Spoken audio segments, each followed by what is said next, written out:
दोस्तों iQOO Z11 5G के launch के बाद आप सभी के अंदर भी एक कंफ्यूजन है कि हमें iQOO Z11 लेना चाहिए या फिर Vivo S2 लेना चाहिए। दोस्तों iQOO Z11 का इफेक्टिव प्राइस जो यहाँ पे 31,500 रुपए टीज करा जा रहा है। तो 31,500 रुपए कैसे निकल कर आ रहा है, कैसे इसको 31,500 रुपए टीज करा गया है, कौन से वेरिएंट की प्राइसिंग है, हमें iQOO Z11 लेना चाहिए या फिर Vivo S2 लेना चाहिए, दोनों स्मार्टफोन को वन बाई वन कंपेयर करूंगा, दोनों में क्या कुछ डिफरेंस है वो मैं आपको बताऊंगा और लास्टली मैं आपको बताऊंगा कि इन दोनों में से कौन सा स्मार्टफोन जो है आपके लिए ज्यादा बेटर होगा, कौन सा स्मार्टफोन आप लोगे तो आपके पैसे बचेंगे और कौन सा स्मार्टफोन लोगे तो आपके पैसे डूबेंगे, तो क्या सही मूव होगा। तो अगर आप यहाँ पे 40,000 रुपए आपके बचाना चाहते हैं, कीमती है, तो प्लीज आप इस वीडियो में इन तक जुड़े रहिएगा, नहीं तो हो सकता है आपने 40,000 रुपए गलत स्मार्टफोन को परचेज करने में वेस्ट कर दीजिएगा। सो हाय गाइस, मैं सौरभ, आप देख रहे हैं आपका अपना channel. So without wasting any more time guys, let's get straight to the video. So दोस्तों चलिए, सबसे पहले मैं आपसे यहाँ पे iQOO Z11 versus Vivo S2 के जो है स्पेसिफिकेशंस को वन बाई वन कंपेयर कर लेता हूँ। तो दोस्तों देखिए, दोनों ही स्मार्टफोन में आपको 6.83 इंच का 1.5K रेजोल्यूशन के साथ में आने वाला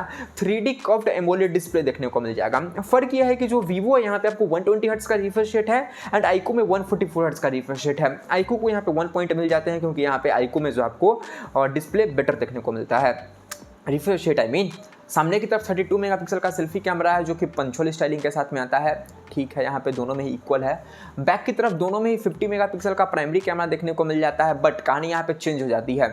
जो Vivo है यहाँ पे OIS का कहीं पे भी जिक्र नहीं करा गया है, बट जो iQOO है यहाँ पे आपको OIS का सपोर्ट देखने को मिल जाता है। तो प्राइमरी कैमरा यहाँ पे iQOO का ज्यादा बेटर है एंड सेकेंडरी कैमरा भी iQOO में 8 मेगापिक्सल का है ultra wide angle lens and Vivo में सिर्फ 2 मेगापिक्सल का ऐसे ही नाम के लिए चिप दिया गया जिसका कि कोई भी यूज नहीं होता है। बैटरी डिपार्टमेंट की बात करूँ तो देखिए, दोनों ही स्मार्टफोन में जो आपको 7050 mAh की बैटरी देखने को मिल जाती है जो कि टाइप सी पोर्ट के साथ में आता है, 44 वाट के फास्ट चार्जिंग को सपोर्ट करता है दोनों ही स्मार्टफोन। तो बैटरी का मामला में दोनों इक्विवेलेंट है। परफॉर्मेंस की बात करूँ तो यहाँ पे काफी ज्यादा बड़ा यहाँ पे चेंजेस हमें देखने को मिलते हैं। जो यहाँ पे Vivo है यहाँ पे आपको देखने को मिल जाता है और मीडियाटेक की तरफ से Dimensity 7360 टर्बो चिपसेट, वहीं पे जो iQOO है यहाँ पे आपको देखने को मिल जाता है मीडियाटेक की तरफ से Dimensity 7500 chipset and no doubt 7500 chipset जो है ज़्यादा बेटर है एज कम्पेयर टू Vivo में जो चिपसेट यूज़ करा है। हालांकि दोनों ही स्मार्टफोन में LPDDR4X वाला रैम टाइप एंड UFS 3.1 वाला स्टोरेज टाइप देखने को मिलता है। अब आप मुझसे पूछोगे कि सौरभ भाई एक फ़ोन बता दो जिसका परफॉर्मेंस बेटर है, तो मैं हमेशा ही बोलूँगा कि यहाँ पे जो है iQOO Z11 का जो परफॉर्मेंस है Dimensity 7500 वो ज़्यादा बेटर आपको देखने को मिलता है। तो परफॉर्मेंस के मामला के लिए भी आपको Dimensity 7500 को ही पिक करना चाहिए।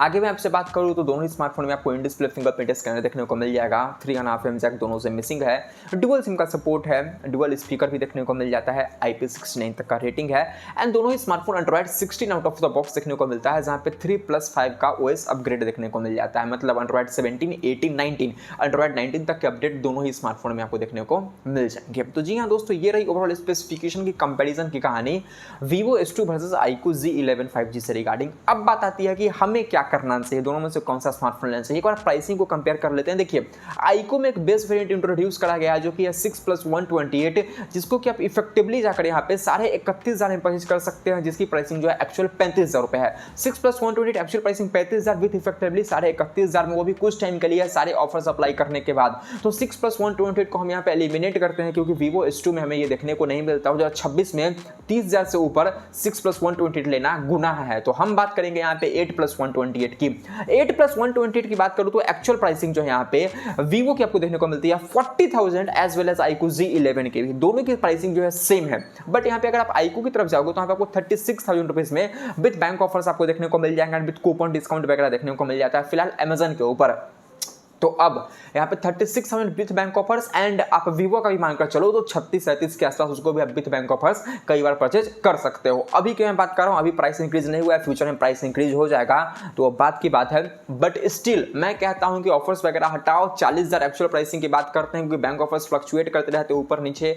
अगर दोनों की प्राइसिंग सेम है तो हमें क्या करना चाहिए, आंख बंद करके आपको iQOO Z11 5G लेना चाहिए। Reason 144 hertz refresh rate, OIS camera, 8 megapixel ultra wide angle lens और प्रोसेसर Dimensity 7500 देखने को मिल जाता है। तो ये कुछ मेजर यहाँ पे रीजन जिसके कारण आपको iQOO Z11 5G लेना चाहिए, ना कि आपको Vivo S2 लेना चाहिए। Vivo S2 नहीं लेना चाहिए आपको, दोनों में से एक स्मार्टफोन पिक करना चाहते हो iQOO Z11 5G जाकर परचेज कर लेना, Amazon के ऊपर ज़्यादा बेटर स्मार्टफोन रहेगा। Vivo S2 को मैं यहाँ पे रिकमेंड नहीं कर पाऊंगा। तो जी हाँ दोस्तों, ये रही ओवरऑल कंपेरिजन की कहानी Vivo S2 versus iQOO Z11 5G से रिगार्डिंग। तो बस फिलहाल के लिए इस वीडियो में इतना ही दोस्तों। अगर आपको वीडियो पसंद आया तो प्लीज़ इस वीडियो को एक लाइक तो कीजिएगा, साथ ही साथ हमारे इस चैनल को सब्सक्राइब करने के साथ साथ बेल आइकन को भी क्लिक कर लीजिएगा। दोस्तों आपका कोई भी क्वेश्चन या फिर ओपिनियन है तो नीचे कमेंट बॉक्स में पूछ डालिए। तो दोस्तों मिलता हूँ आपसे किसी ऐसे ही एक और नई वीडियो में। Till then have a great day and always keep smiling. Bye bye.